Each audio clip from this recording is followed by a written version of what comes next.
Jadi di sini tuh yang pertama ada materi attending. Jadi di sini saya akan menjelaskan tentang keterampilan attending. Attending merupakan suatu keterampilan atau teknik yang dipakai oleh konselor untuk memfokuskan perhatian pada konseli dengan cara membuat konseli merasa dihargai dan menciptakan suasana yang nyaman sehingga konseli mampu berbicara secara terbuka mengenai pikiran, perasaan, atau perilakunya.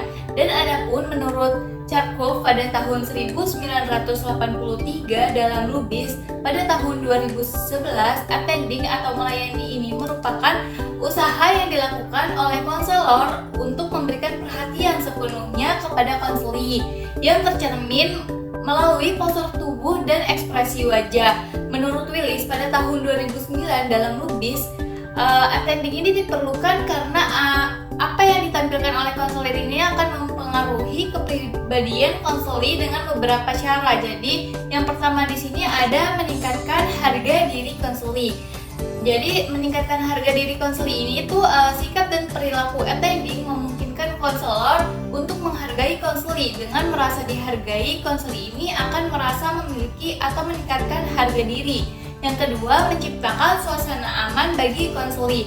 Melalui perilaku attending, konselor ini dapat menciptakan lingkungan yang aman bagi konseli. Konseli merasa bahwa ada seseorang yang dapat dipercaya teman untuk berbicara dan merasa terlindungi secara emosional. Yang ketiga, mempermudah ekspresi perasaan konseli. Jadi melalui attending, konseli akan dengan mudah mengekspresikan apa yang dirasakan dan mampu berbicara secara terbuka. Dan ada beberapa perilaku attending yang baik. Yang pertama ini ada ini kepala, jadi melakukan anggun jika setuju dan ekspresi wajahnya itu dengan tenang dan ceria, sama juga senyum. Posisi tubuh ini agak condong ke arah konseli, jadi jarak konselor dengan konseli ini tuh agak dekat, jadi duduk akrab yang berhadapan atau berdampingan. Yang keempat ini ada tangan, jadi variasi gerakan atau tangan ini lengan, spontan, berubah-ubah menggunakan gerakan tangan untuk menekankan ucapan.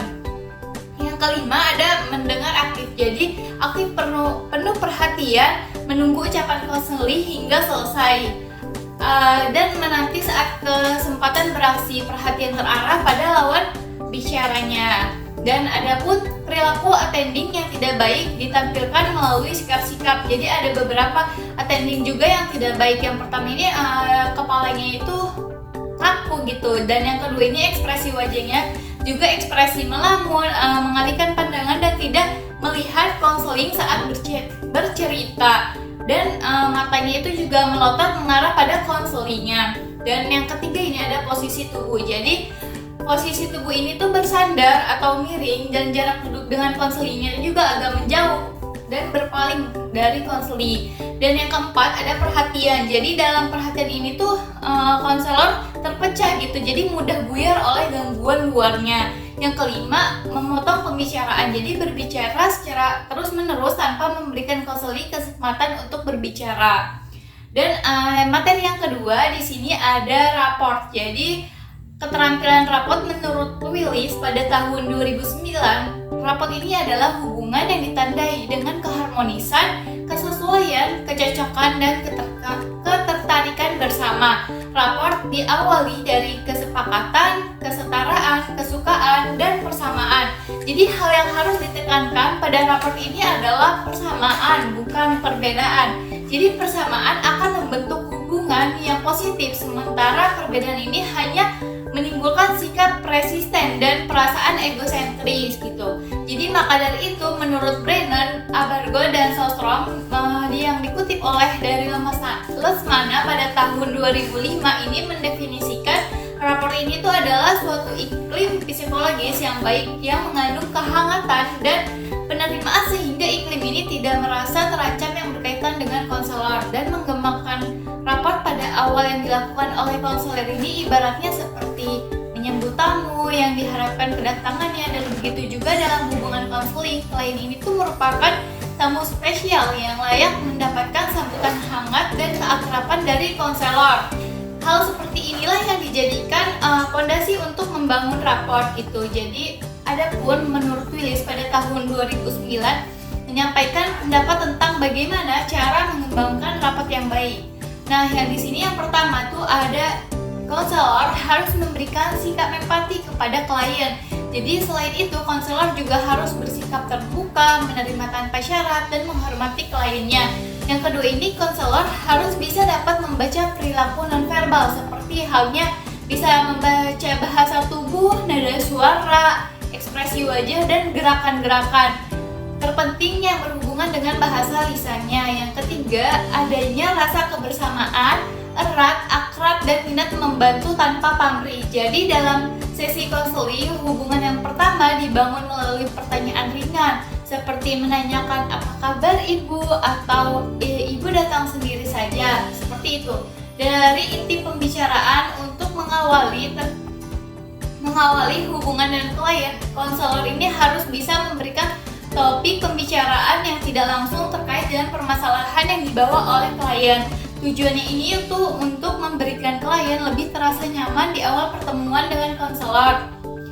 Hubungan konseling akan lebih efektif apabila rapor telah terbangun. Jadi klien pun ini akan bersikap terbuka pada konselornya, seperti itu. Karena hubungan yang terjalin bisa menghapus ketakutan dan ketegangan klien untuk berbagi cerita kepada konselor. Jadi adapun dari beberapa klien menganggap konselor ini tuh bukan hanya sebagai pihak yang membuatnya memecahkan masalah, akan tetapi klien ini telah menjadikan konselor sebagai orang yang paling dekat dalam dengan kehidupannya. Ketika kondisi ini terjadi, maka ada dua kemungkinan yang harus diperhatikan lagi, seperti itu. Jadi kemungkinan yang pertama ini berdampak positif, yaitu terjadinya keterkaitan emosional sehingga mengarah pada keberhasilan konseling. Selanjutnya kemungkinan yang kedua ini tuh berdampak negatif atau tidak baik gitu. Jadi di mana klien menjadikan kedekatan itu sebagai kelekatan emosional yang akan mengganggu proses konseling. Konselor ini harus mampu mengatasi berbagai kemungkinan yang dapat muncul agar terciptanya konseling yang efektif. Dan Willis juga berpendapat beberapa hal yang harus diperhatikan oleh konselor dalam hubungan konseling yang harus diketahui. Yang pertama di sini ada kehangatan. Jadi hal ini membuat konseling tidak merasakan kaku dan formal gitu. Tetapi ada rasa persahabatan dan semangat yang terbentuk bila terjadi konseling. Yang kedua, hubungan yang empati, yaitu konselor dapat merasakan apa yang dirasakan oleh klien serta bisa memahami diri dari masalah yang dihadapi klien. Yang ketiga, keterlibatan klien. Jadi hal ini tuh sangat ditentukan keterbukaan klien di hadapan konselor. Jadi konselor juga harus bisa memberikan keyakinan kepada klien agar jujur menceritakan masalahnya dan harapan yang ingin dicapai dalam konseling. Terus ada menciptakan hubungan positif antara konselor dengan klien ini tuh merupakan langkah awal keberhasilan konseling. Jadi hubungan yang baik dengan klien itu sangat penting dan ada juga langkah-langkahnya dalam menciptakan hubungan yang positif atau baik dengan klien. Jadi yang pertama di sini kita harus bisa menerima klien secara ikhlas. Jadi konselor harus menerima klien secara ikhlas dan menerima apa adanya tentang klien. Jadi konselor juga harus menunjukkan sikap yang ramah dan bersahabat kepada klien. Yang kedua, menumbuhkan kepercayaan diri. Jadi menumbuhkan kepercayaan klien kepada konselor ini merupakan bagian penting dalam menciptakan hubungan yang baik dengan klien. Dalam diri klien juga harus tertanam ya pandangan bahwa konselor itu dapat membantu memecahkan masalah klien dan juga harus percaya bahwa kerahasiaan klien ini tuh akan dijamin terjaga seperti itu. Dan cara menumbuhkan kepercayaan klien kepada konselor ini antara lain yang pertama ada pada awal konseling ya, kita memberikan kalimat kepada konseling bahwa kalau kamu itu tidak perlu ragu-ragu menyampaikan masalah itu dan keadaan kamu yang sebenarnya kepada saya ini karena kerahasiaannya akan terjamin seperti itu. Yang kedua, kewajiban saya akan membantu menyelesaikan masalah yang kamu hadapi. Yang ketiga, saya memanggil kamu dan membahas masalah ini itu untuk kebaikan kamu juga seperti itu. Dan yang ketiga, ada mewujudkan keterbukaan diri. Dalam konseling, terkadang klien itu sulit terbuka tanpa dia menutupi keadaan yang sebenarnya. Bila hal tersebut terjadi, maka proses konseling menjadi sulit dan sering terjadi kesalahpahaman diagnosis. Dan pada gilirannya juga terjadi kesalahpahaman terapi cara untuk mewujudkan keterbukaan klien, antara lain dengan perkataan sebagai berikut. Jadi ada beberapa ya. Yang pertama ini ada, saya berharap kamu dapat mengemukakan keadaan yang sebenarnya agar persoalan ini tuh dapat diselesaikan dengan baik. Yang kedua, saya mengharapkan kamu dapat mengatakan apa adanya agar pertemuan kita ini bermanfaat. Jika masih ada yang ditutup-tutupi atau kamu tidak menyebutkan yang sebenarnya, maka pertemuan ini tuh tidak ada manfaatnya. Sebaiknya jika mengatakan yang sebenarnya, maka persoalan ini tuh akan mudah untuk diselesaikannya. Jadi seperti itu materi yang saya jelaskan. Mohon maaf jika ada yang salah kata. Wassalamualaikum warahmatullahi wabarakatuh.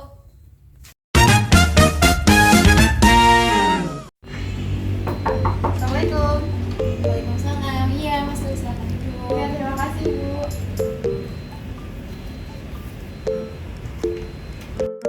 Ada apa, Nah? Ada yang bisa Ibu bantu? Gini, Bu, tapi saya bingung, Bu, mau cerita kayak gimana. Sebentar, ini kayaknya kita pertama kali ketemu ya, Nak? Iya, Bu, saya Evilia, saya siswi pindahan dari Solo. Sekarang saya ada di kelas 12 IPS 1, Bu. Oh, Evilia. Jadi ada yang bisa mau diceritakan atau ada yang bisa Ibu bantu? Sebenarnya, tapi saya bingung, Bu. Harus kayak gimana ceritanya? Ibu paham betul, Nah, sebagai siswa baru tentunya kamu harus melakukan penyesuaian dengan lingkungan baru, dan Ibu paham kalau kamu masih sungkan untuk bercerita dengan Ibu, begitu ya, Nak? Iya, Bu, kayak gitu. Ya sudah, kalau gitu kamu membicarakan hal-hal yang mengganggu pikiran kamu terlebih dahulu. Tapi ini beneran, Bu, saya boleh cerita sama Ibu. Saya takut ganggu Ibu. Saya juga takut kalau apa yang saya ceritain itu tersebar luas, Bu.